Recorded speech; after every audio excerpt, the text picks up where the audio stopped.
নিজেকে জ্ঞানী বলে প্রচার করা বা প্রসার করা এটা আল্লাহ তাআলা পছন্দ করেন না। এজন্য মুসা আলাইহিস সালামকে দেখাতে চাইলেন যে মুসা, তুমি যে নিজেকে জ্ঞানী বলছো, তোমার চাইতেও বড় জ্ঞানী এই পৃথিবীতে আমি রেখে দিয়েছি। ونصلي على رسوله الكريم أما بعد فأعوذ بالله من الشيطان الرجيم بسم الله الرحمن الرحيم। প্রিয় দিনী ভাই এবং বোনেরা, প্রফেট সিরিজের 14তম পর্বে আপনাদের সবাইকে স্বাগত। এ পর্বে আমরা সাইয়েদনা মূসা আলাইহিস সালামের জীবনী নিয়ে আলোচনা করব ইনশাআল্লাহ।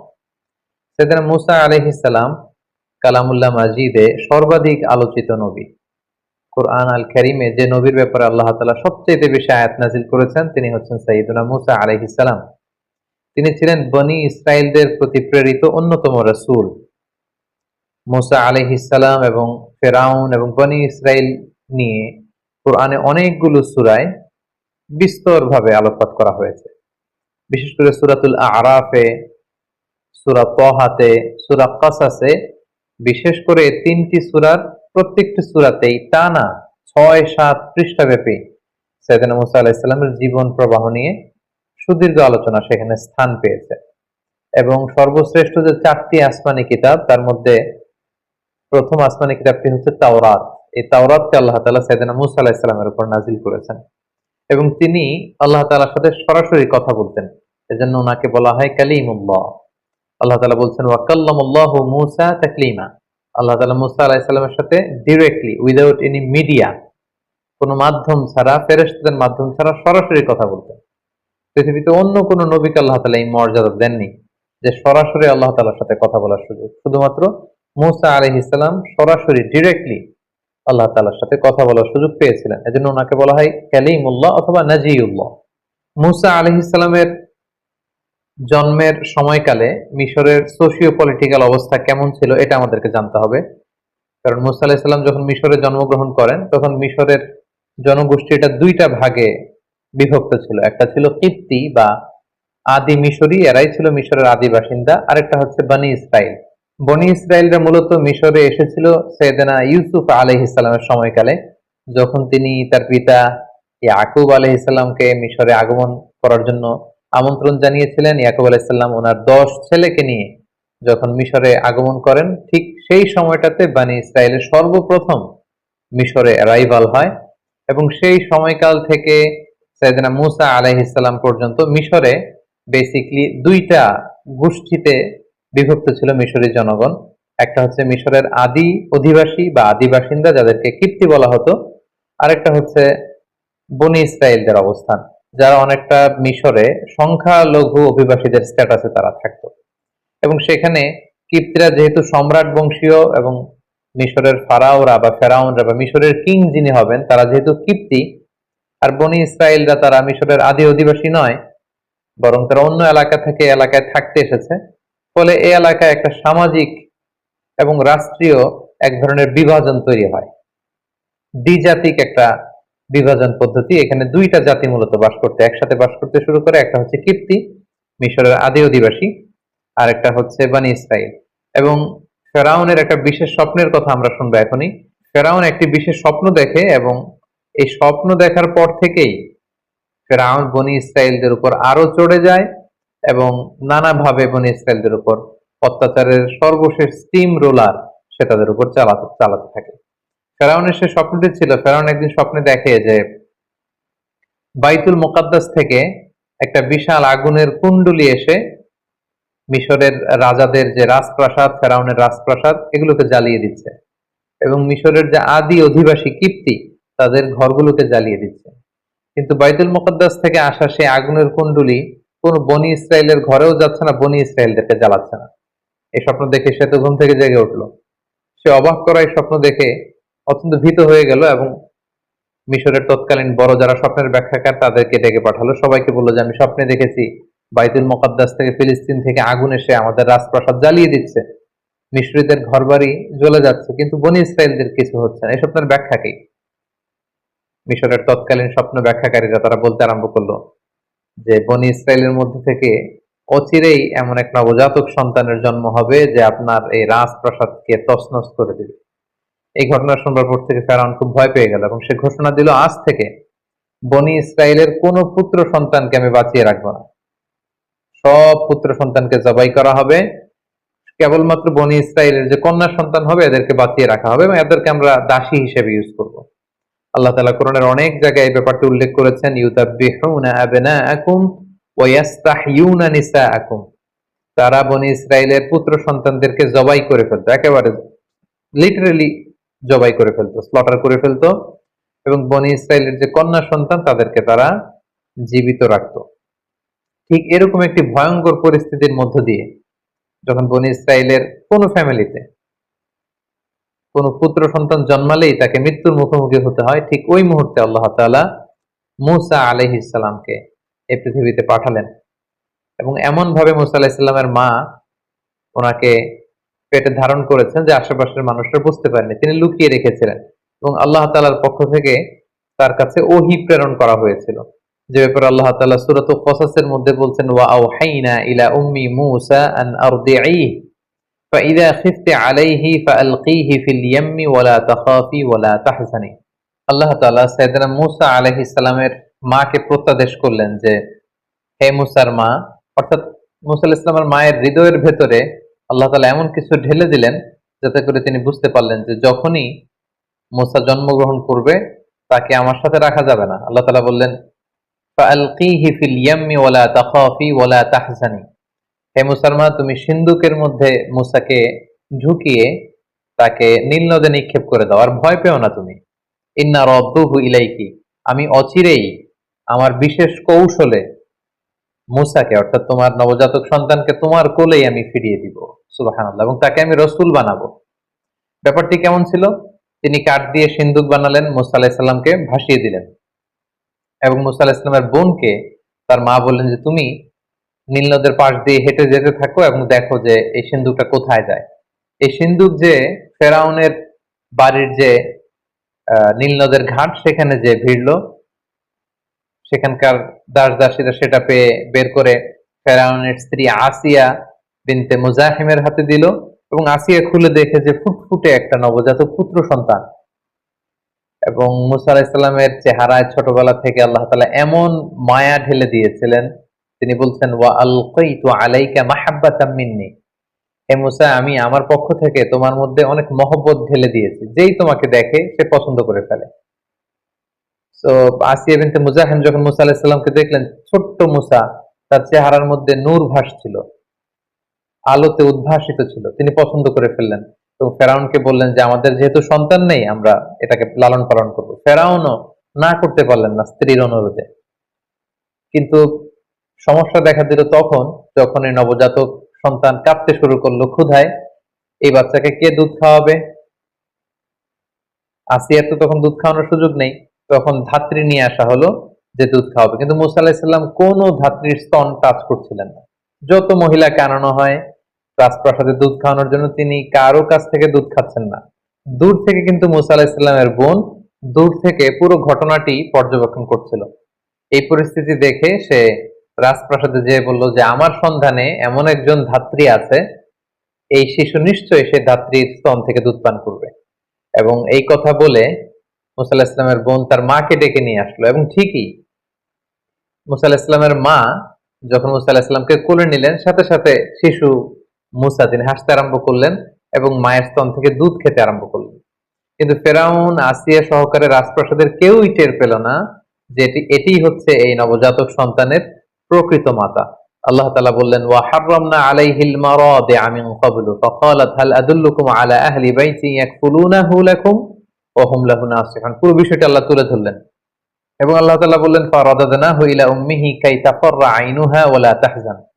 আমি কৌশল করে মূসাকে তার মায়ের কোলে ফিরিয়ে দিলাম যাতে তার মায়ের মনে আর দুশ্চিন্তা না হয়, তার মায়ের হৃদয়টা যেন ঠান্ডা হয়, চক্ষু যেন শীতল হয়, এই ব্যবস্থা আমি আল্লাহ তাআলা করে দিলাম। এটা বেসিকলি ছিল মূসা আলাইহিস সালামের প্রতি আল্লাহ তাআলার বিশেষ একটি নিয়ামত। এভাবে আল্লাহ তাআলার বিশেষ কৌশলে, আল্লাহ তাআলার বিশেষ প্ল্যানের অংশ হিসেবে ফেরাউনের শত্রু, ফেরাউনের নিজ রাজপ্রাসাদে রাজকীয় সম্মানে বড় হতে লাগলো। সাইয়েদনা মূসা আলাইহিস সালাম শৈশব পেরিয়ে কৈশোরে পদার্পণ করলেন, কৈশোর শেষে তিনি যৌবনে পদার্পণ করলেন এবং জীবনের প্রায় ৩০টি বছর তিনি ফেরাউনের রাজপ্রাসাদে থেকে তিনি বড় হলেন।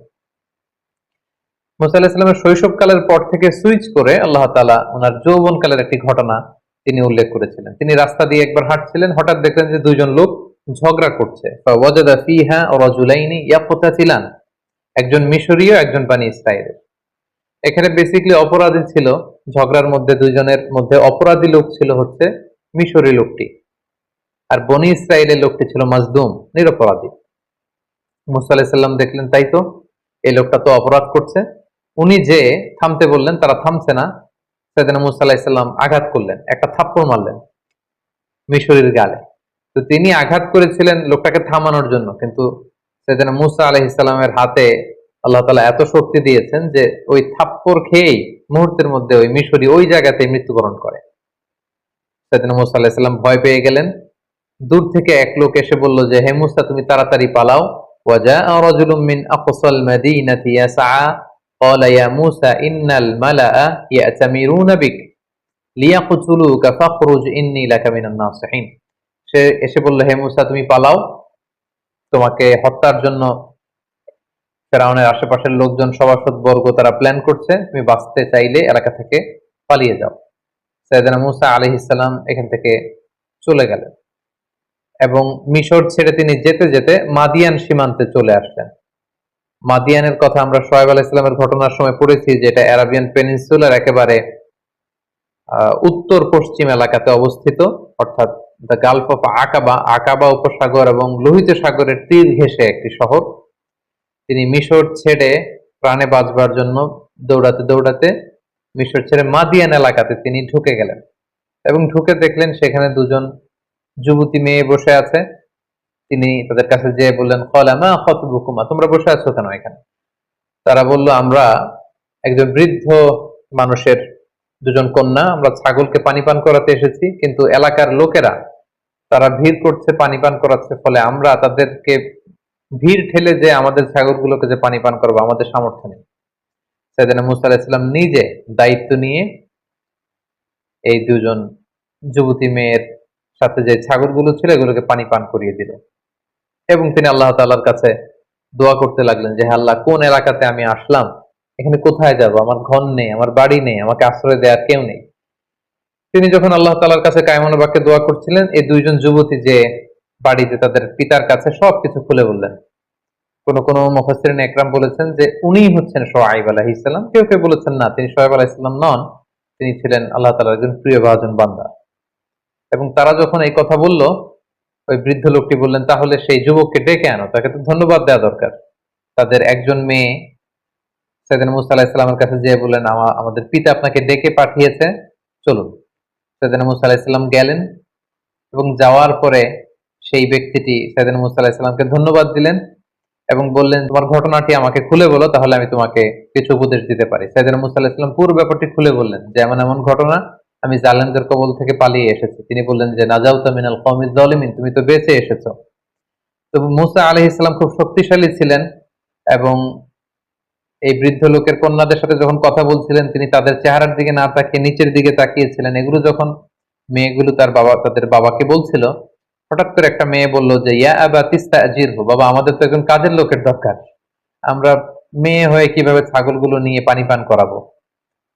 আপনি একটা কাজ করেন, এই যুবককে আমাদের ঘরের বিভিন্ন কাজ করবার জন্য, ছাগলগুলোকে দেখভাল করার জন্য তাকে রেখে দেন, টাকার বিনিময়ে, অর্থের বিনিময়ে রেখে দেন। ইন্না খায়রা মান ইস্তাজারতাল কবিয়ুল আমিন, হে বাবা, এমন লোককে আমাদের ঘরের অ্যাসিস্ট্যান্ট হিসেবে রাখা দরকার যে শক্তিশালী এবং নিরাপদ, বিশ্বস্ত। এবং এই ভিনদেশী যুবকের মধ্যে আমরা দুই বোন, এই দুটো গুণই পেয়েছি।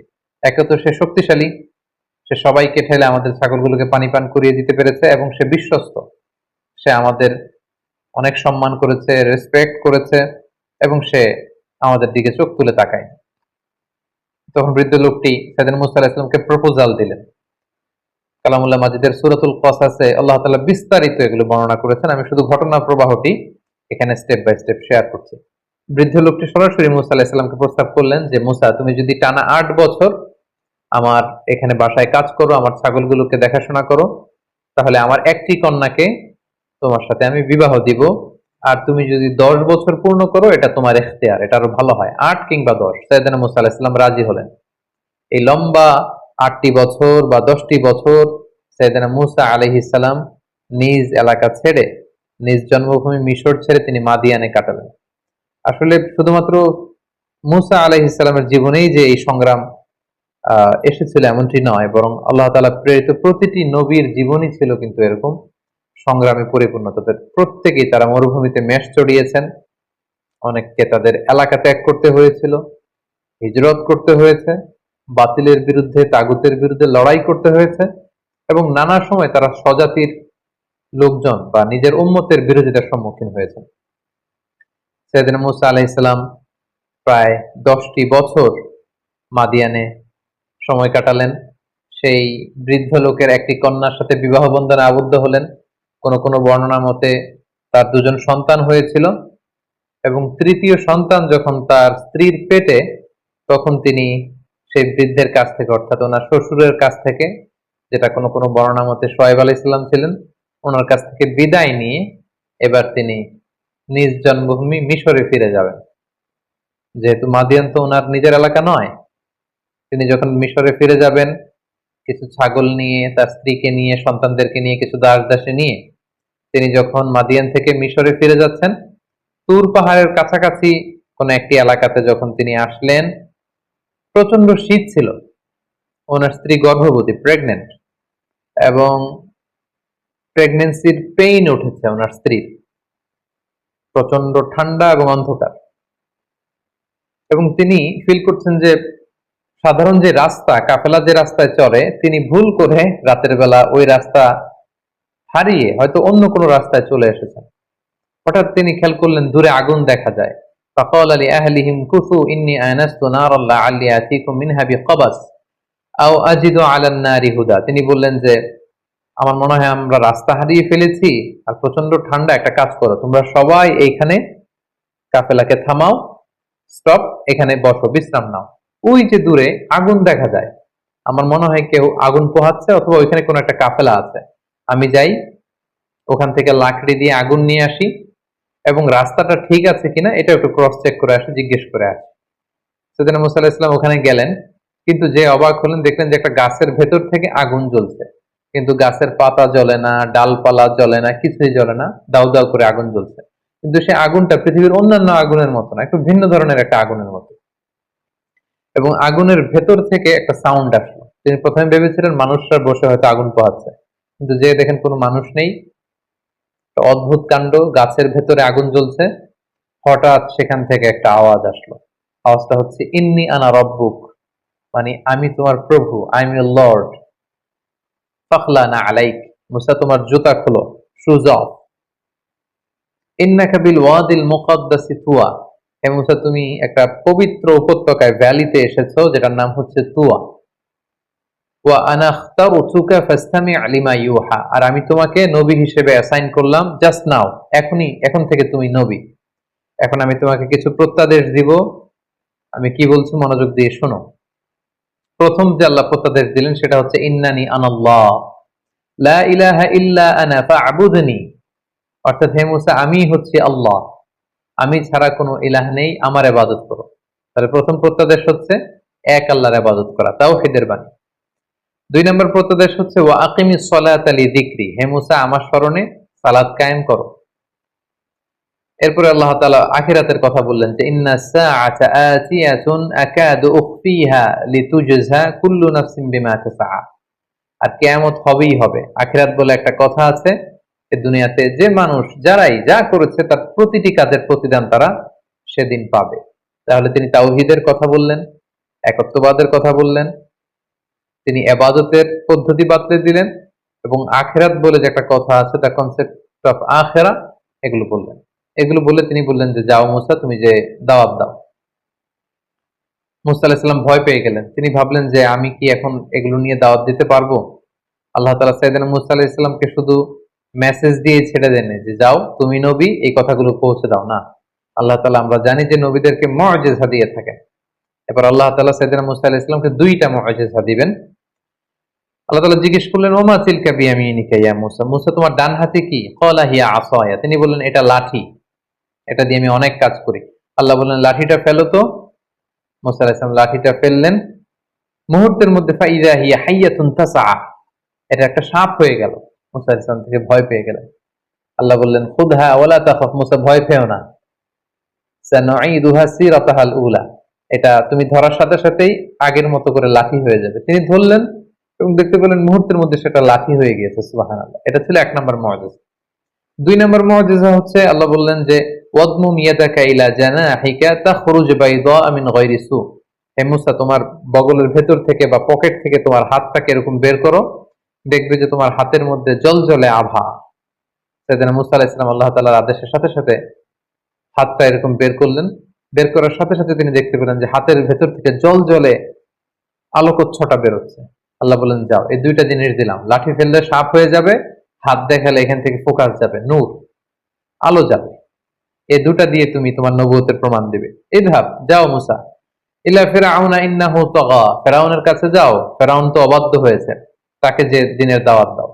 আল্লাহ তাআলা যখন আদেশ করলেন যে মুসা তুমি ফিরআউনের কাছে যাও, এই দাওয়াতগুলো পৌঁছে দাও, তিনি বললেন যে আল্লাহ আমার মুখের জড়তার কারণে আমি সুস্পষ্ট ভাষায় কথাগুলো পৌঁছাতে পারি না, আমার ভাই হারুনকে আপনি নবী বানিয়ে দেন। আল্লাহ তাআলা কবুল করলেন, হারুন আলাইহিস সালামকেও তিনি নবুয়ত দান করলেন। এবার 2 ভাইকে একসাথে অর্ডার করলেন যে ইযহাবা ইলা ফিরআউনা ইন্নাহু তাগা। এতক্ষণ বলেছিলেন মুসা যাও, এখন বললেন যে 2 জন যাও, মুসাও যাও হারুনও যাও, অবাধ্য ফেরাউনকে দাওয়াত দাও। তবে মনে রেখো ফাকুলা লাহু কওলান লাইয়িনান লাআল্লাহু ইয়াতাযাক্কারু আও ইয়াখশা, তোমরা দুজনে যে কোমল ভাষায়, সফট ল্যাঙ্গুয়েজে ফেরাউনকে দাওয়াত দাও, কারণ দাওয়াতের ভাষা হতে হয় সফট, কোমলতা বজায় রেখে তোমরা যে দাওয়াত দাও। সাইয়েদনা মুসা আলাইহিস সালাম আল্লাহর উপর ভরসা করে ভাই হারুনকে নিয়ে গেলেন এবং যে তিনি ফেরাউনের কাছে একটি আহ্বান এবং একটি প্রস্তাবনা রাখলেন। আহ্বানটি ছিল যে এ ফেরাউন, আমাকে এবং আমার ভাইকে আল্লাহ তাআলা নবী বানিয়ে পাঠিয়েছেন, আমরা আল্লাহর পক্ষ থেকে রসুল হয়ে এসেছি, আমাদেরকে রসুল মানো আর আল্লাহ তাআলাকে এক রব বা ইলাহ হিসেবে মেনে নাও। এটা ছিল আহ্বান। আর প্রস্তাবনা ছিল তুমি যেহেতু বনি ইসরায়েলের উপর অত্যাচার করছো, তুমি বনি ইসরায়েলদেরকে মুক্ত করে আমাদের সাথে দিয়ে দাও। এটা কেমন যেন একটা পুরো বনি ইসরায়েলের জাতিগোষ্ঠীর জন্য একটা ইমানি আন্দোলন বা স্বাধীনতা আন্দোলন, বনি ইসরায়েলদেরকে মুক্ত করার আন্দোলন। একটি আহ্বান, একটি প্রস্তাবনা। আহ্বান হচ্ছে আল্লাহকে মানো, আমাদেরকে রসুল হিসেবে স্বীকৃতি দাও, আর যদি এটা করতে না চাও অ্যাটলিস্ট বনি ইসরায়েলদেরকে আমাদের সাথে যেতে দাও। ফেরাউনের সাথে বিশাল লম্বা কনভারসেশন হয়েছে সূরাতুশ শুআরাতে, যেহেতু শুরুতে আমরা বলেছি যে মুসা আলাইহিস সালামের ব্যাপারে এত এত আয়াত কালামুল্লাহ মাজিদে আল্লাহ তাআলা এনেছেন, যেগুলোর বিস্তারিত আলোচনা একটি পর্বে করাটা খুবই দুষ্কর, সেহেতু আমরা শুধু স্টেপ বাই স্টেপ ঘটনা প্রবাহের সামান্য ইঙ্গিত করব এবং অধিকাংশ আয়াতগুলোকে স্কিপ করে সংক্ষেপে শুধু ঘটনা প্রবাহটি উল্লেখ করব। সাইয়েদনা মুসা আলাইহিস সালামের সাথে ফেরাউনের লম্বা কনভারসেশন হয়। সেখানে মুসা আলাইহিস সালাম বললেন যে আরসিল মা'আনা বানি ইসরাইল, বানি ইসরাইলকে আমাদের সাথে যেতে দাও। ফেরাউন সেটাকে প্রত্যাখ্যান করলো। সে বলল তুমি কোন রবের কথা নিয়ে এসেছো? ওমা রব্বুল আলামিন, এই রব আবার কে? তুমি যে নবী হয়েছে তার প্রমাণ কি? সাইয়েদনা মুসা আলাইহিস সালাম বললেন যে আমি প্রমাণ নিয়ে এসেছি, এই যে দেখো। লাঠি ফেললেন, সাপ হয়ে গেল। হাত উঁচু করলেন, হাতের ভেতর থেকে আলোকচ্ছটা বিচ্ছুরিত হতে লাগলো। এসব কিছু দেখেও ফেরাউন এবং তার সভাসদবর্গ সাইয়েদনা মুসা আলাইহিস সালাম এবং হারুন আলাইহিস সালামকে নবী হিসেবে মানতে নারাজ হলো। সবশেষে ফেরাউন মুসা আলাইহিস সালামের সব কথাকে, দাওয়াতকে প্রত্যাখ্যান করে বলতে আরম্ভ করলো ফাজআল বাইনানা ওয়া বাইনাকা মাওঈদা লা নুখলিফুহু নাহনু ওয়ালা আনতা মাকানান সুয়া। মুসা, এত কিছুর শোনার দরকার নাই, তুমি যদি আমার সাথে কনফ্লিক্টে জড়াতে চাও, তুমি কি মুআজিজা নিয়ে এসেছো দেখি। আমি তো এটাকে মুআজিজা মনে করি না, আমি মনে করি জাদু। দেখি আমার জাদুকরদেরকেও ডাকবো, তুমিও তোমার এই জাদু নিয়ে আসো, দেখি কে জিতে। তুমি একটা ডেট দাও, অ্যাপয়েন্টমেন্ট দাও, যেদিন আমিও আসবো তুমিও আসবে, সেদিন সবচেয়ে বড় খেলা হবে, তুমি আসো। ক্বালা মাউঈদুকুম ইয়াউমুজ যিনাতি ওয়া আন ইউহশারান নাসু দুহা। সাইয়েদনা মুসা আলাইহিস সালাম বললেন ঠিক আছে, সামনের যে আমাদের ফেস্টিভ্যাল আছে, উৎসবের দিন, সেদিন আসো, এবং দুপুর বেলায়, যেদিন একেবারে ভেরি সানি ডে, আলোকোজ্জ্বল একটা দিন, সেদিন আমিও আসবো, তুমিও জাদুকরদের নিয়ে আসো। সেদিন মুসা আলাইহিস সালামের এই কথা শুনে ফেরাউন রাজি হলো এবং ফেরাউন মিশরের বিভিন্ন শহরে বড় বড় জাদুকরদেরকে একসাথে একত্রিত হওয়ার জন্য বলল, এবং ফেরাউন তাদেরকে আশ্বস্ত করলো, যদি তোমরা মুসার উপরে তাকে হারিয়ে বিজয় লাভ করতে পারো, অনেক সম্মান তোমাদের হবে, আমার খুব কাছে চলে আসতে পারবে, অনেক উপঢৌকন, টাকা পয়সা, সম্মান, খ্যাতি সব তোমাদেরকে আমি দান করব, কিন্তু শর্ত হচ্ছে মুসাকে হারাতে হবে। উৎসবের দিন মিশরে সব মানুষ একত্রিত হলো, ফেরাউন আসলো, সেদিন মুসা আলাইহিস সালাম আসলেন, জাদুকররা আসলো। জাদুকররা এসে বলল, ক্বালু ইয়া মূসা, হে মূসা, ইম্মা আন তুলকিয়া ওয়া ইম্মা আন নাকুনা নাহনুল মুলকিন। আপনি জাদু আগে ফেলবেন না আমরা ফেলবো? মূসা আলাইহিস সালাম বললেন, তোমরা ফেলো। তারা ফেলতে আরম্ভ করলো। তাদের কারো কারো জাদুর ফলে বাঘ তৈরি হলো, সিংহ তৈরি হলো, ভাল্লুক তৈরি হলো, হাতি তৈরি হলো। এবার মূসা আলাইহিস সালাম বলল যে, আমি আমার মুআজিজা কি প্রদর্শন করব? তারা বলল, হ্যাঁ, আপনি প্রদর্শন করুন। সেদিন মূসা আলাইহিস সালাম তখন ওনার হাতের লাঠিটা শুধু ফেললেন, এবং আল্লাহু আকবার, লাঠি ফেলার সাথে সাথে হাইয়াতান তাসা, বিশাল এক সাপ হয়ে গিয়েছে। এবং এই মুআজিজা বিশিষ্ট সাপ সেই জাদুর বাঘ, ভাল্লুক, সিংহ যত কিছু ছিল সবকিছুকে খেয়ে ফেরাউনের সামনে এরকম হা করে আছে। এবং এই দৃশ্য দেখে জাদুকররা তো অবাক, কারণ কোনটা জাদু এটা জাদুকররা খুব ভালো করেই জানে। তারা বুঝতে পেরেছে যে এটা আসলে জাদু নয়, এটা মুআজিজা ছাড়া অন্য কিছু নয়, এবং এই ব্যক্তি আল্লাহ তাআলার পক্ষ থেকে প্রেরিত রাসূল ছাড়া অন্য কেউ নন।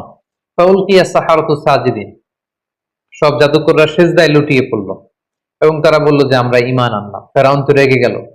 ফেরাউন বলল যে, আমার অনুমতি দেওয়ার আগেই তোমরা সারেন্ডার করে ফেললে, তোমাদের প্রত্যেককে আমি হত্যা করব। তোমাদের ডান হাত বাম পা, বা হাত ডান পা, এভাবে করে কাটবো।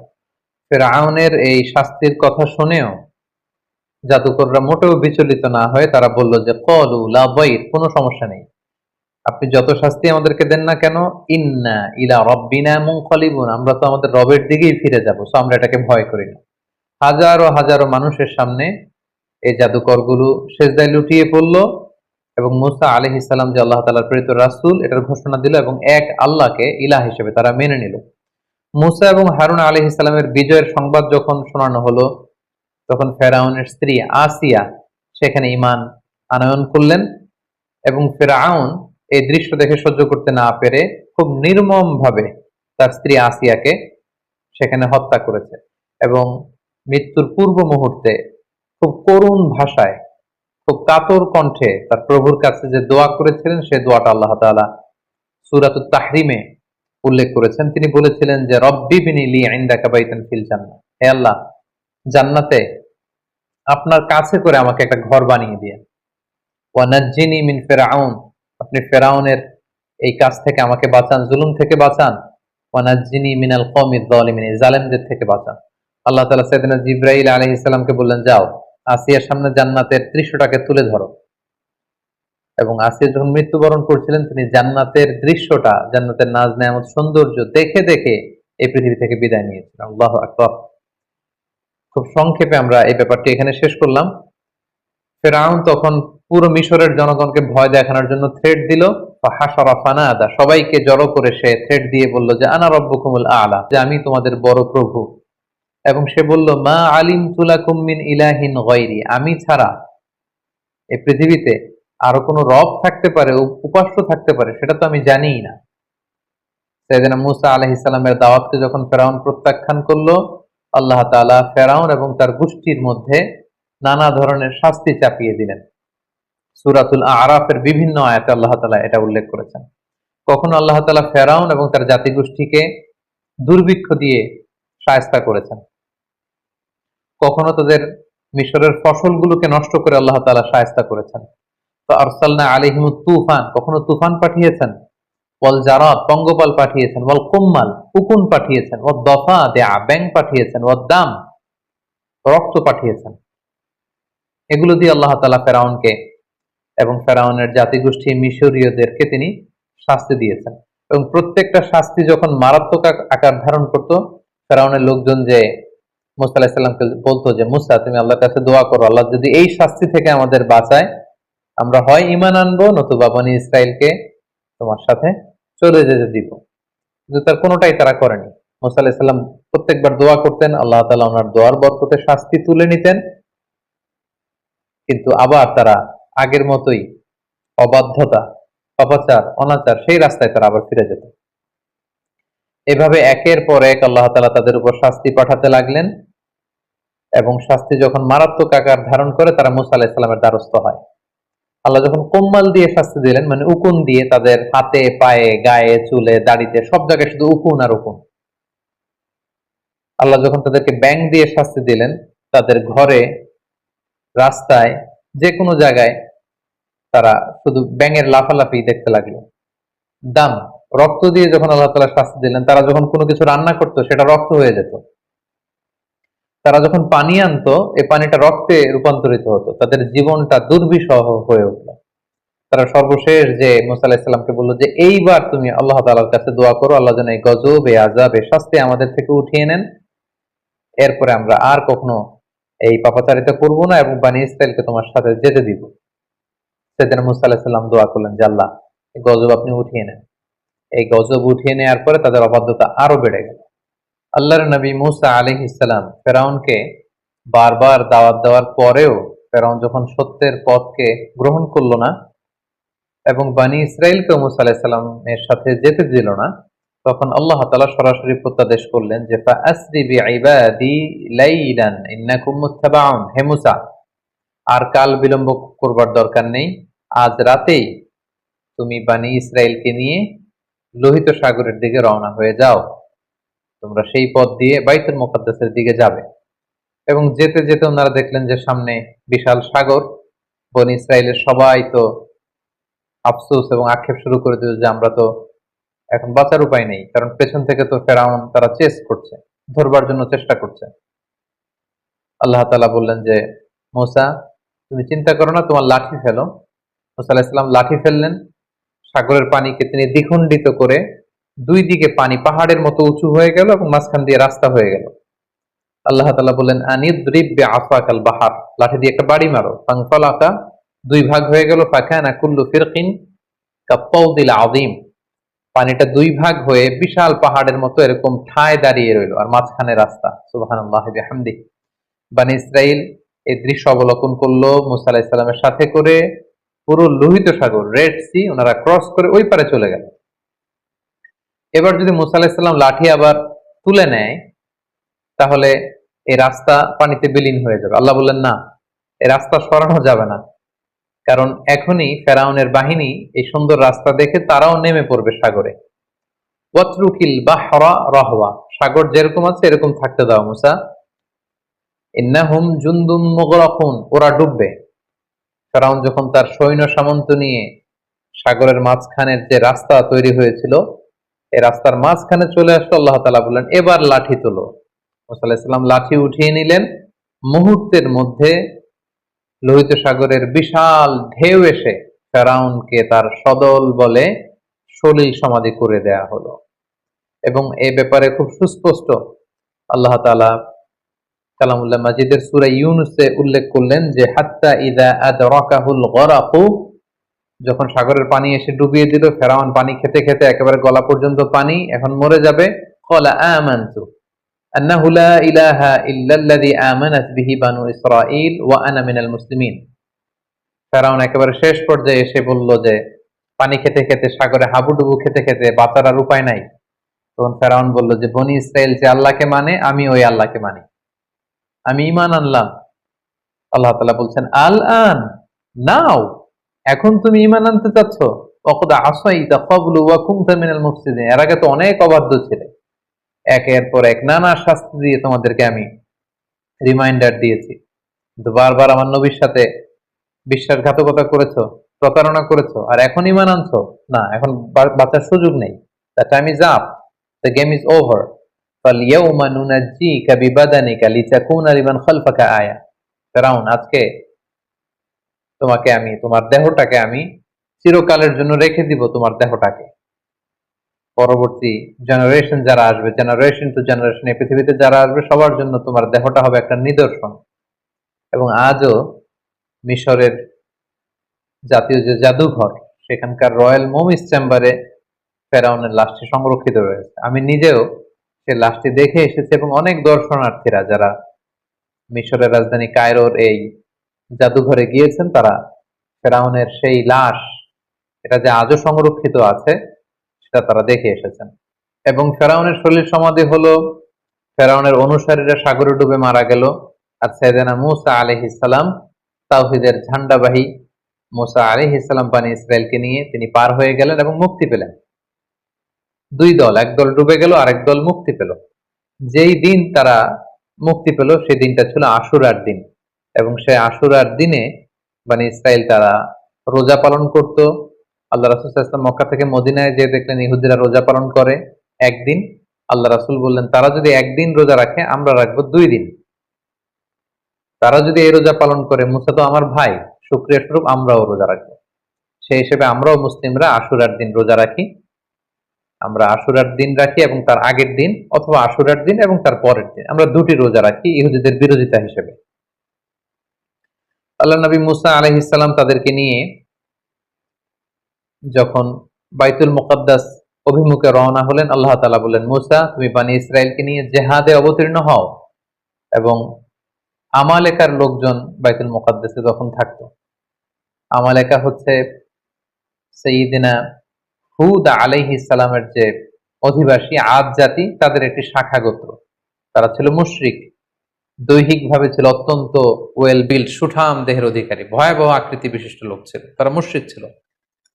আল্লাহ তাআলা বললেন, যাও মুসা বনী ইসরায়েলকে নিয়ে তাদের সাথে জেহাদ করে তাওহীদকে প্রতিষ্ঠিত করো এবং বাইতুল মুকাদ্দাসকে উদ্ধার করো। মুসা আলাইহিস সালাম যখন বনী ইসরায়েলকে তাদের কাছে যখন এই কথাটি পেশ করলেন যে আল্লাহ তাআলা বলেছেন জেহাদে অবতীর্ণ হতে, বনী ইসরায়েলের লোকেরা বলল, ইন্না ফিহা কওমান জাব্বারিন, মুসা তুমি কি দেখো না সেখানে কত শক্তিশালী লোকজন। ইন্না লান নাদখুলাহা হাত্তা ইয়াখরুজু মিনহা, আমরা সেখানে যাব না যতক্ষণ না তারা বের হয়। তুমি আর তোমার রব যে সেখানে যুদ্ধ করো, আমরা যেতে পারবো না। তাদের এই অবাধ্যতার কারণে আল্লাহ তাআলা তাদেরকে শাস্তি দিলেন যে তোমরা যদি জেহাদকে অপছন্দ করো তাহলে এখন যে মরুভূমিতে তোমরা আছো এটাকে তিহ প্রান্তর বলে।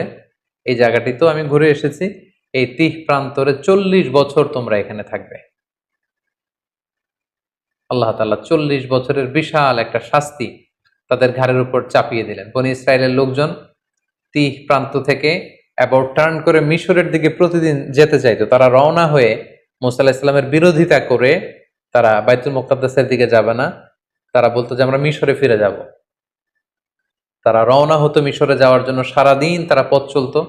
রাত্রিবেলায় তারা যখন ঘুমাতো, ঘুম থেকে উঠে দেখতো যেখান থেকে তারা রওনা শুরু করেছে ঠিক সেখানেই পড়ে আছে।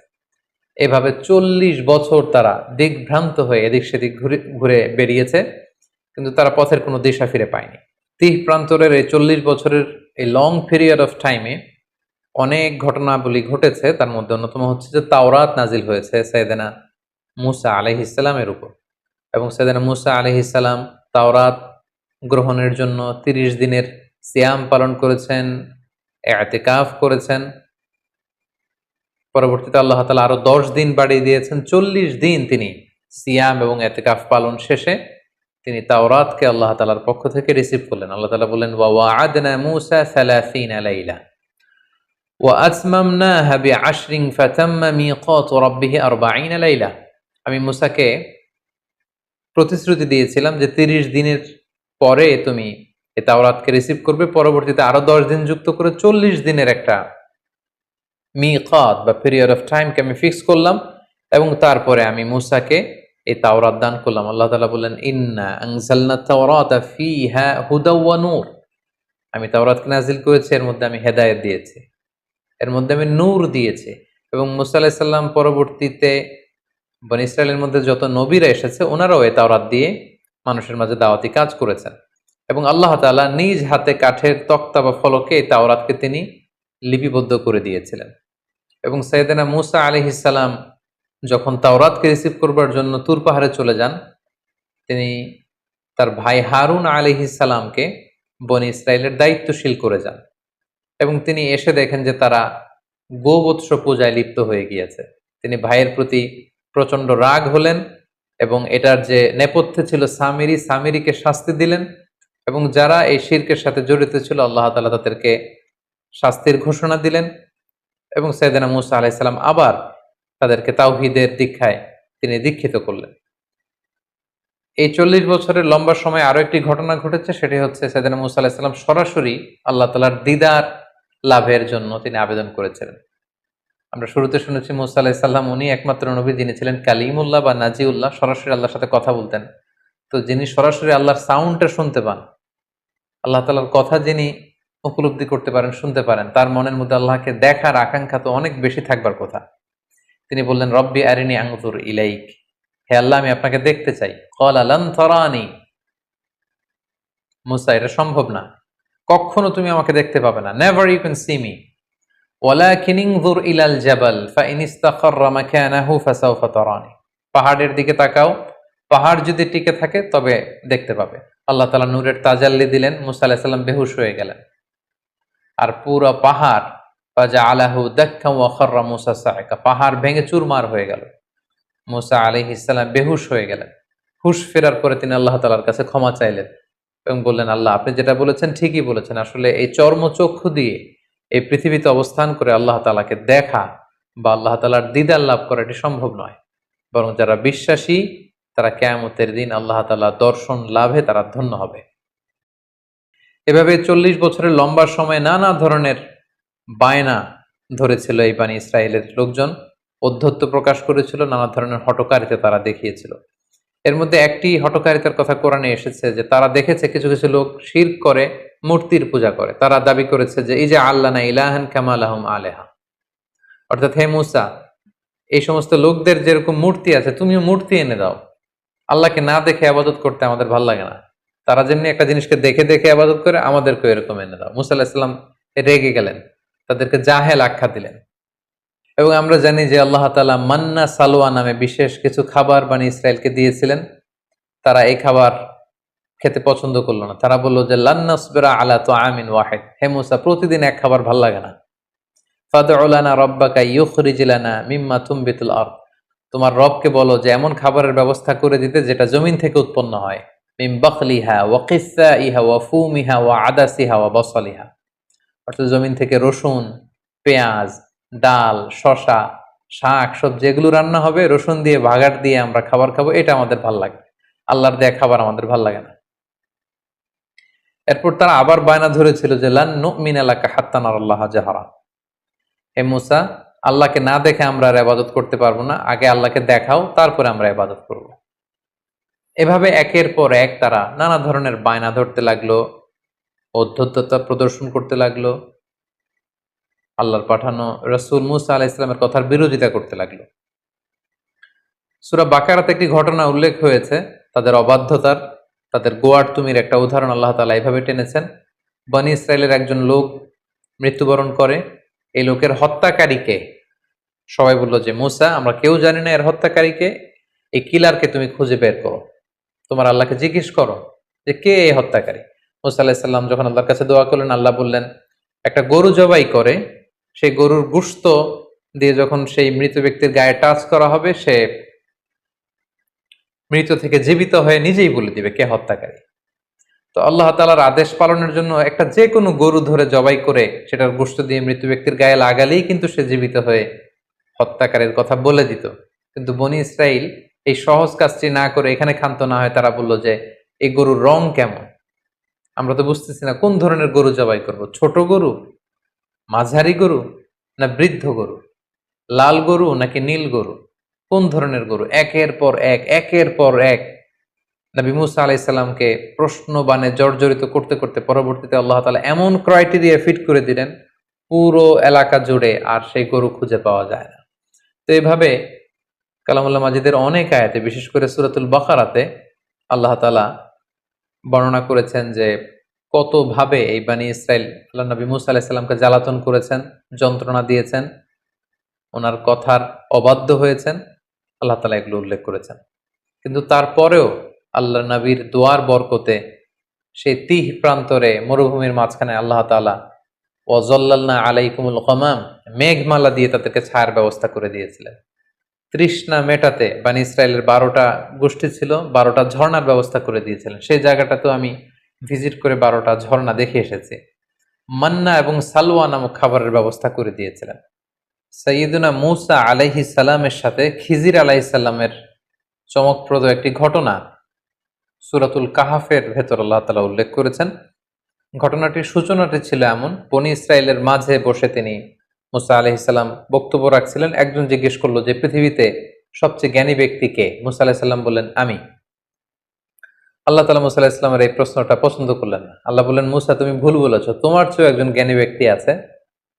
তুমি মাজমাউল বাহরাইন, দুই সাগরের মিলনস্থলে যাও, সেখানে গেলে পাবে। মুসা আলাইহিস সালাম ইউশা ইবনে নুনকে নিয়ে, ওনার ভাগিনাকে নিয়ে সেখানে গেলেন। যে দেখলেন চাদর জড়িয়ে একজন লোক শুয়ে আছে, সালাম দিলেন। চাদরের ভেতর থেকে তিনি সালামের উত্তর দিলেন এবং বললেন, কে? মুসা আলাইহিস সালাম বললেন, আমি মূসা। ভেতরের লোকটি বলল, বনী ইসরায়েলের নবী মূসা? মুসা আলাইহিস সালাম বললেন, হ্যাঁ। তারপর তিনি চাদর সরালেন, মুসা আলাইহিস সালাম ওনার সাথে কথা বললেন এবং মুসা আলাইহিস সালাম বললেন যে, আমি শুনেছি আপনি অনেক জ্ঞানী, আমি আপনার কাছ থেকে কিছু জ্ঞান আহরণ করতে চাই। খিজির আলাইহিস সালাম বললেন যে, না, আমাকে আল্লাহ তাআলা যেই জ্ঞান দিয়েছে সেটা রিসিভ করার ধৈর্য আপনার নেই, আপনি পারবেন না, আপনি ফিরে যান। মুসা আলাইহিস সালাম ওনাকে অনেক জোর করলেন। তিনি বললেন যে, আপনি যদি অনুমতি দেন, আমি আপনার সাথে একটা সফর করতে চাই, কিছুদিন আপনার খেদমতে থেকে, আপনার সাথে থেকে, আপনার অ্যাকম্পানি নিয়ে আমি আপনার থেকে কিছু নলেজ নিতে চাই। কিন্তু খিজির আলাইহিস সালাম বরাবরের মতো তিনি বলছেন, নো, এটা আপনি পারবেন না, কারণ ইন্নাকা লান তাস্তাতিয়া মাইয়া সবরা, ওই ধৈর্য, ওই প্যাশন্স আপনার মধ্যে নেই, আপনি পারবেন না। মুসা আলাইহিস সালামের জোরাজোরিতে তিনি রাজি হলেন। তখন বললেন যে, ঠিক আছে, শর্ত হচ্ছে আমার সাথে চলতে ফিরতে আমার কাজগুলো শুধু অবজারভেশন করা যাবে, কিন্তু প্রশ্ন করা যাবে না। মুসা আলাইহিস সালাম বললেন, ঠিক আছে, চলেন। যেতে যেতে একটা নদী পেলেন, তিনি নৌকায় উঠলেন। নৌকার লোকজন তাদেরকে পার করে দিল টাকা নেওয়া ছাড়া ওই পাড়ে। তিনি ওই পাড়ে যে নৌকাটাকে ছিদ্র করে দিলেন। মুসা আলাইহিস সালাম বললেন, এটা আপনি কেমন কাজ করলেন? তারা আমাদেরকে ফ্রিতে বিনা টাকায় নদী পারাপার করে দিল, আপনি নৌকা ছিদ্র করে দিলেন? খিজির আলাইহিস সালাম বললেন, এই তো, আমি তো আগেই বলেছি যে আপনি আমার সাথে কন্টিনিউ করতে পারবেন না, আপনি তো প্রশ্ন করে ফেললেন। মুসা আলাইহিস সালাম বললেন যে, আমি ক্ষমা চাই, এরপর থেকে আমি আর কোনো প্রশ্ন করব না। খিজির আলাইহিস সালাম ওনার এক্সকিউজ গ্রহণ করলেন, আবার চলতে আরম্ভ করলেন। হঠাৎ একটা ছোট বাচ্চাকে খেলতে দেখে বাচ্চাটাকে ধরে খিজির আলাইহিস সালাম হত্যা করে ফেললেন। মুসা আলাইহিস সালাম বললেন, এটা আপনি কি করলেন? একটা নিরীহ নিষ্পাপ মাসুম বাচ্চাকে আপনি হত্যা করলেন? সেদিন খিজির আলাইহিস সালাম বললেন, আবারও আপনি আপনার প্রমিসকে ভঙ্গ করেছেন, আবার আপনি প্রশ্ন করেছেন, আর সামনে আপনাকে নিয়ে এগোনো যাবে না, আপনি এখান থেকেই চলে যান। সেদিন মুসা আলাইহিস সালাম বললেন যে, আমি আবারও দুঃখ প্রকাশ করছি, আরেকবার আপনি আমাকে সুযোগ দেন, এরপরে যদি আমি প্রশ্ন করি তাহলে হাদা ফিরাকু বাইনি ওয়া বাইনাক, আর কোনো কথা আমার থাকবে না। খিজির আলাইহিস সালাম মেনে নিলেন, আবার চলতে আরম্ভ করলেন। এবার দুজনই খুব ক্ষুধার্ত। এক ইহুদি বসতির সামনে যেয়ে তিনি বললেন যে, আমাদেরকে কি কোনো খাবার দেয়া যাবে? আমরা দুজন অত্যন্ত ক্ষুধার্ত। তারা বলল যে, না, আমরা খাবার দিতে পারবো না। ওনারা এই বাড়ি থেকে বের হয়ে আসার সময় দেখলেন বাড়ির চারদিকে একটা দেয়াল ভেঙে পড়বার মতো উপক্রম। খিজির আলাইহিস সালাম উনি বললেন, আসুন মুসা, আমরা এই দেয়ালটাকে ঠিক করে দেই। এমনি নবী মুসা আলাইহিস সালাম ক্ষুধার্ত, খিজির আলাইহিস সালাম তিনিও ক্ষুধার্ত। মুসা আলাইহিস সালামকে সাথে নিয়ে ওনারা দেয়াল ঠিক করতে লাগলেন। বাড়ির চারদিকে দেয়ালটাকে সুন্দরভাবে ওনারা ঠিক করে দিয়ে চলে যাবেন। ক্ষুধার্ত নবী মুসা আলাইহিস সালাম আর ধৈর্য ধারণ করতে পারলেন না। উনি বললেন, এটা একটা কাজ হলো? আমরা ক্ষুধার্ত খাবার চাইলাম, তারা তো খাবার দিলই না, আপনি ওই বাড়ির চারদিকের দেয়ালকে ঠিক করে দিলেন। আর দেয়াল ঠিক করলেন ভালো কথা, এই দেয়াল ঠিক করার বিনিময়টা তো নিতে পারতেন, এটার যে পারিশ্রমিক এটাও তো নিলেন না। এবার খিজির আলাইহিস সালাম বললেন, না, ক্বালা হাযা ফিরাকু বাইনি ওয়া বাইনিক, এটাই হচ্ছে তোমার আর আমার মাঝে ফেরাক, আপনাকে নিয়ে আর সামনের দিকে যাওয়া যাবে না। এবার আপনি শুনুন কেন আমি এই কাজগুলো করেছি। প্রথমে যারা আমাদেরকে ফ্রিতে নদী পারাপার করে দিয়েছিল তাদের নৌকা ছিদ্র করেছে এই কারণে, এলাকায় একজন অত্যাচারী বাদশাহ রয়েছে, সে যাদেরই নৌকা পায় সেই নৌকাগুলো সিজ করে নিয়ে যায়, লুটতরাজ করে। কিন্তু আমি তাদের নৌকা ছিদ্র করে দেওয়ার কারণে এই নৌকাটাকে বাদশাহ আর সিজ করবে না বা নিয়ে যাবে না। ফলে নৌকার মালিক ওইটাকে রিপেয়ার করে তারা চলতে পারবে, তাদের জীবন চলে যাবে। কিন্তু যদি নৌকাটা একেবারে নিখুঁত থাকতো, সেটাকে তারা আর বাঁচিয়ে রাখতে পারতো না ওই বাদশার হাত থেকে। দ্বিতীয় ছোট বাচ্চাকে যে আমি হত্যা করেছি, আল্লাহ তাআলা আমাকে জানিয়েছে সে অনেক বড় সন্ত্রাস হবে, এলাকার ফাসাদ সৃষ্টিকারী হবে, তার মা বাবাকে সে হয়তো জাহান্নামী বানাবে। এজন্য আল্লাহ তাআলার আদেশে আমি তাকে হত্যা করেছি, আমার নিজের ইচ্ছায় নয়। এবং আশা করছি আল্লাহ তাআলা পরবর্তীতে এই কাপলকে, এই দম্পতিকে হয়তো এমন এক সন্তান দান করবে যাদের মাধ্যমে তারা খুশি হবে। এবং তৃতীয় পর্যায়ে যে ফ্যামিলির দেয়াল আমি ঠিক করে দিয়েছি, ওই ফ্যামিলিতে দুজন ইয়াতিম আছে যাদের বাবা মা ছিল অত্যন্ত ভালো মানুষ, এবং তাদের দেয়ালের নিচে আছে তাদের বাবার রেখে যাওয়া গুপ্তধন। এই দেয়াল যদি ভেঙে পড়তো, এই গুপ্তধন অন্যান্যরা এখান থেকে কেড়ে নিত। তাই আমি চেয়েছি যে তারা বড় হয়ে তাদের নিজেদের গুপ্তধন থেকে নিজেরা যেন উপকৃত হয়। এই জ্ঞান আল্লাহ তাআলা আমাকে দান করেছে, যেটা আল্লাহ তাআলা আপনাকে দান করেননি। এবং এই ঘটনার পর থেকে আর সামনে আপনাকে নিয়ে আমি চলতেও পারবো না। এই ছিল সাইয়েদনা মূসা আলাইহিস সালামের সাথে সাইয়েদনা খিজির আলাইহিস সালামের লম্বা ঘটনা। এছাড়াও বিভিন্ন সহিহ হাদিসে সাইয়েদনা মূসা আলাইহিস সালামের ব্যাপারে অনেক ঘটনা উল্লেখ রয়েছে। তার মধ্যে থেকে দুই একটি ঘটনা আমরা এখানে উল্লেখ করি। আমরা সহিহ মুসলিমের একটি বর্ণনা থেকে জানতে পারি যে আল্লাহ রাসূল সাল্লাল্লাহু আলাইহি ওয়াসাল্লাম যখন মেরাজের রাতে বিভিন্ন নবীদের সাথে দেখা করেন, সেখানে মূসা আলাইহিস সালামের সাথে দেখা করেছিলেন। এবং আল্লাহ তাআলা আমাদের জন্য 50 ওয়াক্ত সালাত বিশ্বনবীকে উপহার দিয়েছিলেন। রাসূল সাল্লাল্লাহু আলাইহি ওয়াসাল্লাম সেই সালাত নিয়ে যখন নেমে আসছিলেন, মূসা আলাইহিস সালাম জিজ্ঞেস করলেন যে আল্লাহ তাআলা আপনাকে কি দিয়েছেন? আল্লাহ রাসূল সাল্লাল্লাহু আলাইহি ওয়াসাল্লাম বললেন যে 50 ওয়াক্ত সালাত। মূসা আলাইহিস সালাম বললেন, সর্বনাশ, আপনার উম্মত তো 50 ওয়াক্ত সালাত পড়বে না, আপনি যান কমিয়ে নিয়ে আসেন, কমিয়ে নিয়ে আসতে পারলে ভালো হবে। আল্লাহ নবী সাল্লাল্লাহু আলাইহি ওয়াসাল্লাম গেলেন, 5 ওয়াক্ত কমিয়ে 45 ওয়াক্ত নিয়ে আসলেন। মূসা আলাইহিস সালাম বললেন, পড়বে না, আবার যান কমিয়ে নিয়ে আসেন। এভাবে 9 বার আল্লাহ রাসূল সাল্লাল্লাহু আলাইহি ওয়াসাল্লামকে মূসা আলাইহিস সালাম পাঠিয়েছেন। এবং মূসা আলাইহিস সালামের এই নেগোসিয়েশনের ফলে, বারবার রাসূল সাল্লাল্লাহু আলাইহি ওয়াসাল্লামকে পাঠানোর ফলে আমরা 50 ওয়াক্ত থেকে কমিয়ে এটাকে 5 ওয়াক্ত সালাত হিসেবে পেয়েছি। সাইয়েদনা মূসা আলাইহিস সালামের মৃত্যু কোথায় হয়েছে, কবর কোথায় হয়েছে, ব্যাপারে সহিহ মুসলিমের একটি হাদিসে আমরা জানতে পেরেছি যে বাইতুল মুকাদ্দাসের খুব কাছাকাছি একটা জায়গায় আল্লাহ রাসূল সাল্লাল্লাহু আলাইহি ওয়াসাল্লাম বলেছেন যে খুব কাছের একটা জায়গায় মূসা আলাইহিস সালামকে কবর দেয়া হয়। এবং আল্লাহ রাসূল সাল্লাল্লাহু আলাইহি ওয়াসাল্লাম বলেছেন যে আমি যদি সেখানে থাকতাম তাহলে তোমাদেরকে দেখিয়ে দিতে পারতাম একটি লাল মাটির ডিবির পাশে আল্লাহ নবী মূসা আলাইহিস সালাম সেখানে শুয়ে আছেন। সম্মানিত সুধী, এই পর্যায়ে আমরা সাইয়েদনা মূসা আলাইহিস সালামের জীবন থেকে কিছু লাইফ লেসন, যেগুলো আমাদের জীবনে কাজে লাগতে পারে, সেদিকে আমরা যাব।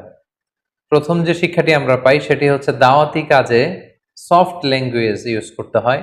কারণ আল্লাহ তাআলা মূসা আলাইহিস সালাম এবং হারুন আলাইহিস সালামকে অর্ডার করেছেন, ফাকুলা লাহু কওলান লাইয়িনা লাআল্লাহু ইয়াতাযাক্কারু আও ইয়াখশা।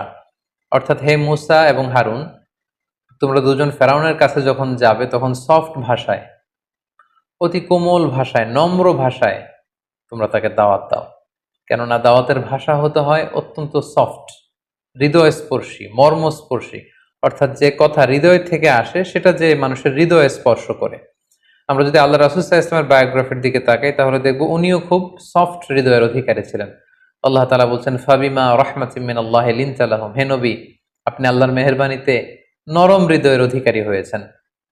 ওয়ালাউ কুনতা ফাদদান গলিযাল কলবি লানফাদ্দু মিন হাওলিক, আপনি যদি কর্কশ ভাষী হতেন, আপনি যদি রূঢ় ভাষী হতেন, আপনি যদি কঠোর হৃদয়ের অধিকারী হতেন, কেউ আপনার কাছে আসতো না। এখন যেমনি সাহাবারা আপনার চারদিক ঘিরে রাখে, আপনার কোমলতা, আপনার সফটনেস, আপনার নম্র এবং উত্তম আচরণের কারণে সবাই যেমনি আপনাকে ঘিরে রাখে, আপনি যদি কর্কশ ভাষী হতেন কেউ আপনার কাছে আসতো না। মূসা আলাইহিস সালামের জীবনী থেকে দ্বিতীয় শিক্ষা হচ্ছে আল্লাহ তাআলার বিজয় বা সাহায্যের জন্য আমাদের পক্ষ থেকে প্রাণান্তকর প্রচেষ্টাটা জরুরি। আমরা যদি চেষ্টাই না করি তাহলে আল্লাহ তাআলার সাহায্য পাওয়ার কোনো সম্ভাবনা নেই। আমাদের অনেকে আছে যারা হাত গুটিয়ে বসে থাকে, কোনো ধরনের চেষ্টা, প্রচেষ্টা, প্ল্যানিং, ভিশন তাদের মধ্যে নেই, কিন্তু তারা আল্লাহ তাআলার সাহায্যের দিকে তাকিয়ে থাকে। আমরা যদি মূসা আলাইহিস সালামের জীবনের দিকে খেয়াল করি, আল্লাহ তাআলা বলেছেন যে হে বনী ইসরাইল, তোমরা মূসা আলাইহিস সালামের সাথে করে বেরিয়ে পড়ো। এবং পুরো বনী ইসরাইলের বিশাল গোষ্ঠী কিন্তু আল্লাহ নবী মূসা আলাইহিস সালামের প্রতি আনুগত্য দেখে ওনারা বেরিয়ে পড়েছিল। এবং চলতে চলতে সামনে যখন সাগর এসেছিল, আল্লাহ তাআলা কিন্তু ঠিকই সাহায্য পাঠিয়েছেন। কিন্তু সেই সাহায্য পাওয়ার জন্য তো আপনাকে বেরোতে হবে, আপনাকে তো চেষ্টা করতে হবে। কিন্তু সেখান থেকে নাজাত পেয়ে বনী ইসরাইল যখন মুসা আলাইহিসসালামের সাথে করে যেতে যেতে বাইতুল মুকদ্দাস পর্যন্ত পৌঁছলো, আল্লাহ তাআলা তাদেরকে জেহাদের আদেশ করলেন, কিন্তু তারা জেহাদে অবতীর্ণ হতে রাজি হয়নি। ফলে তারা আল্লাহ তাআলার পক্ষ থেকে সাহায্যও পায়নি। এ থেকে আমরা বুঝতে পারলাম যে আল্লাহর সাহায্যের জন্য আমাদের পক্ষ থেকে প্রচেষ্টা জরুরি। প্রথম দিকে তারা প্রচেষ্টা করেছিল এবং আল্লাহ তাআলার সাহায্য তারা চাক্ষুষ অবলোকন করেছিল, এবং দ্বিতীয় পর্যায়ে তারা যখন হাত গুটিয়ে বসেছিল সেখানে আল্লাহ তাআলার সাহায্যও আসেনি। এবং পৃথিবীতে এটাই আল্লাহ তাআলার সুন্নাহ, বান্দা যখন চেষ্টা করে, বান্দা যখন নিজের ইফোর্ট দেয়, তখন সেখানে আল্লাহ তাআলার সাহায্য এসে যুক্ত হয়। 3 নাম্বার যে শিক্ষাটি আমরা পাই, যে বনী ইসরাইল যে কতটা বাড়াবাড়ি করেছিল, তাদের গোয়ার্তুমের নিদর্শন আমরা দেখেছি, তাদের ঘাড় তেড়ামির নিদর্শন আমরা দেখেছি, এবং তাদের মতো এরকম একটা বিদঘুটে জাতিকে সোজা করবার জন্য মুসা আলাইহিস সালামের মতো এরকম একজন টাফ ম্যান, একজন আয়রন ম্যানের দরকার ছিল। অর্থাৎ জাতিগোষ্ঠী যেমন, তাদের নবীও তেমন। এখানে যদি খুব সফট হার্টের একজন নবীকে আল্লাহ তাআলা প্রেরণ করতেন, তাহলে সেটা খুব একটা ওয়ার্ক করতো না বা রান করতো না। আমরা জানি যে নবীদের মধ্যে থেকে মুসা আলাইহিস সালাম খুব বেশি রাগী ছিলেন, একটু টাফ ছিলেন, একটু কঠোর হৃদয়ের অধিকারী ছিলেন। ওনার এক থাপ্পড়ের আঘাতে আমরা দেখেছি যে এক মিশরী মুহূর্তের মধ্যে অক্কা পেয়েছে। তিনি প্রচন্ড রেগে ওনার নিজের ভাই হারুন আলাইহিস সালামের দাড়ি এবং চুল ধরে টেনে তিনি রাগ প্রকাশ করছিলেন। খুব কঠোর তিনি ছিলেন, এবং ওনার এই কঠোরতা এটা খুব দরকার ছিল, কারণ জাতি যেমন সে জাতির জন্য নবীও হতে হয় ঠিক তেমন। 4 নম্বর যে শিক্ষাটা আমরা পাই সেটা হচ্ছে জ্ঞান নিয়ে কখনো আসলে বড়াই করতে নেই। জ্ঞানীর চাইতে বড় জ্ঞানী আছে, জান্নেওয়ালার উপরও জান্নেওয়ালা থাকে। এজন্য আল্লাহ তাআলা বলেন, ওয়া ফাওকা কুল্লি যী ইলমিন আলিম, জ্ঞানীর উপরও জ্ঞানী আছে, এবং সব জ্ঞানীর চাইতে বড় জ্ঞানী হচ্ছেন আল্লাহ তাআলা। মুসা আলাইহিস সালামকে যখন প্রশ্ন করা হয়েছিল কে সবচাইতে জ্ঞানী, আল্লাহ তাআলা পছন্দ করছিলেন যে আমার নবী মুসা যদি বলতো যে আমি জানি না, আল্লাহই সবচেয়ে বড় জ্ঞানী। এটা ছিল সবচাইতে চমৎকার উত্তর। কিন্তু মুসা আলাইহিস সালাম সরল মনে সহজভাবে তিনি বলে দিয়েছিলেন আমি জ্ঞানী। নিজেকে জ্ঞানী বলে প্রচার করা বা প্রসার করা, এটা আল্লাহ তাআলা পছন্দ করেন না। এজন্য মুসা আলাইহিস সালামকে দেখাতে চাইলেন যে মুসা, তুমি যে নিজেকে জ্ঞানী বলছো, তোমার চাইতেও বড় জ্ঞানী এই পৃথিবীতে আমি রেখে দিয়েছি, তার নাম হচ্ছে খিজির। এই ঘটনার মানে এটা না যে মুসা আলাইহিস সালামের চেয়ে খিজির আলাইহিস সালাম বেশি জ্ঞানী। ব্যাপারটা ছিল মুসা আলাইহিস সালামকে আল্লাহ এমন জ্ঞান দিয়েছিলেন যেটা আল্লাহ তাআলা খিজির আলাইহিস সালামকে দেননি, এবং খিজির আলাইহিস সালামকে আল্লাহ তাআলা এমন জ্ঞান দিয়েছিলেন যে জ্ঞান আল্লাহ তাআলা মুসা আলাইহিস সালামকে দেননি। তাই মুসা আলাইহিস সালামকে আরো বিনয় শেখাবার জন্য, জ্ঞানের প্রসঙ্গ আসলে ভবিষ্যতে মুসা আলাইহিস সালাম যেন নিজের দিকে ইঙ্গিত না করে সবচেয়ে বড় জ্ঞানী আল্লাহ তাআলা এভাবে যেন আল্লাহর দিকে ফিরিয়ে দেন, এই শিক্ষাটা আল্লাহ তাআলা মুসা আলাইহিস সালামকে দিতে চাইলেন। এ থেকে আমরা বুঝতে পারলাম যে জ্ঞানীর চাইতেও বড় জ্ঞানী আছে, জান্নেওয়ালার উপরও জান্নেওয়ালা থাকে, এবং জ্ঞান নিয়ে কখনো বড়াই করতে নেই। সর্বশেষ যে শিক্ষাটা আমরা পাই সেটা হচ্ছে travelling in search of knowledge. আপনি যদি জ্ঞান অর্জন করতে চান, আপনাকে সফর করতে হবে। আপনার নিজ ভূখণ্ডে বসে থাকলেই যে সব জ্ঞান অর্জিত হয়ে যাবে এমনটা নয়। যদি সুযোগ হয়, আপনার এলাকার স্কলারদের সাথে আপনি যোগাযোগ করে জ্ঞান অর্জন করবেন, এবং দেশের বাইরে যে সফর করে যদি আপনার জ্ঞান অর্জনের সুযোগ থাকে, সেটা আপনাকে করতে হবে। আমার মুসা আলাইহিস সালামের জীবনী থেকে কিন্তু এটা আমরা দেখলাম যে তিনি শুধু মিশরেই বসে থাকেননি, তিনি 2 সাগরের মিলন স্থলে সফর করেছেন। খিজির আলাইহিস সালামের সাথে এই দেশ থেকে ওই দেশ, সেখান থেকে ওখানে ঘুরে ঘুরে তিনি বিভিন্ন জ্ঞান অর্জন করতে চেয়েছেন। তাই আমরা যারা জ্ঞান অর্জন করতে চাই, আমাদেরকেও সাইয়েদনা মুসা আলাইহিস সালামের ফুট স্টেপ অনুসরণ করে ট্রাভেলিং করতে হবে ইন সার্চ অফ নলেজ। আল্লাহ তাআলা আমাদের সবাইকে কথাগুলো বুঝার ও আমল করবার তৌফিক দান করুক। হাযা মা ইনদি ওয়াল ইলমু ইনদাল্লাহ আলাইহি তাওয়াক্কালতু ওয়া ইলাইহি উনীব। ওয়াসসালামু আলাইকুম ওয়া রাহমাতুল্লাহি ওয়া বারাকাতুহু।